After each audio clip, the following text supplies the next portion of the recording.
Tens of thousands of people took to the streets across Yemen in response to airstrikes carried out by the U.S. and U.K. against Houthi military targets this week. The strikes by the U.S. on Friday hit 28 locations and struck more than 60 targets. At least 5 people were killed. The airstrikes were in response to recent attacks on ships in the Red Sea.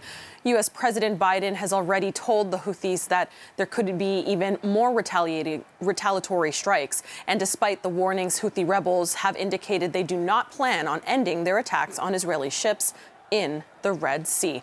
And for more on the escalating attacks in the Red Sea, we are joined by Ignazio, a national security expert and retired Air Force Special Operations Commander. Thank you for your time. So I want to ask and start off with, how can this potentially escalate and how fast could we see this escalating, especially hearing from what we just heard, the very latest from U.S. President Joe Biden?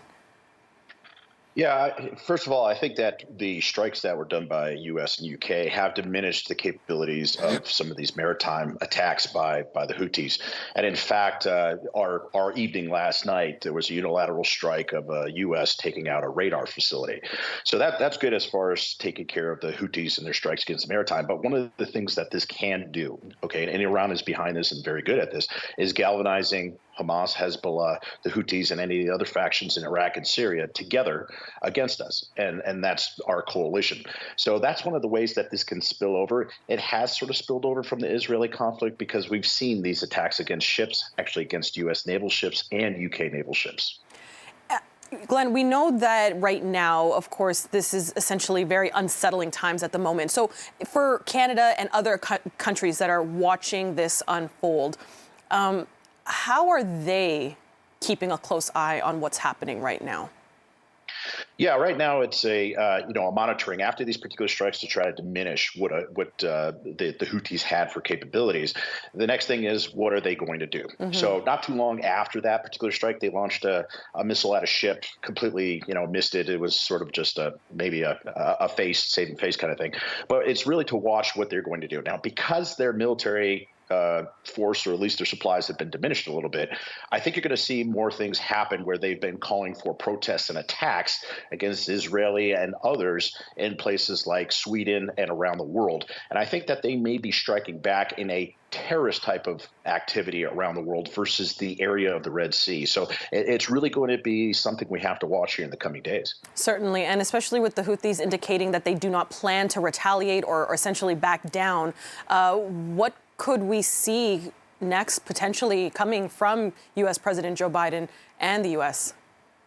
I think the biggest thing right now is to be a little bit more preemptive than what we have been in the past. Like, you saw a lot of U.S. troops that were actually hurt and attacked, over 100 strikes in Iraq and Syria. So that's one thing. And to try to be preemptive and stop that from happening is something we really need to look at. The same thing we've been talking for months, to tell the Houthis to back off, and they haven't. And this affects the world, right? This really impacts oil supplies and everything around the world. So I think that the ability to keep the Houthis in check as far as what's happening in that entire Red Sea area is really what's going to be important for an impact globally. So I think that's what's going to be the thing, is to keep them in check there, because it does impact more than just the U.S. and the U.K. Certainly. And, we were showing footage, too, of the hundreds of thousands of citizens there in Yemen who went to the streets to protest this. And so it's possible that we could continue to see ongoing protests moving forward.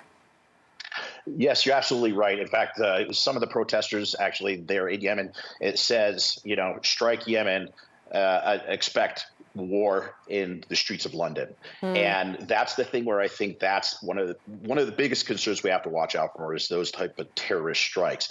So that's the biggest concern. We're actually seeing some of those protests even in the United States. So one day after this, we're saying, hey, stop bombing Yemen. But again, the Houthis have started this and done this for weeks, if not months now. So it's not a unilateral thing by the U.S. It's something that the Houthis unfortunately started. Right. Okay. We'll have to leave it there. Glenn Ignazio, a national security expert and retired Air Force Special Operations Commander, thank you for your time this afternoon. We appreciate it. Thank you. Have a good day. You too.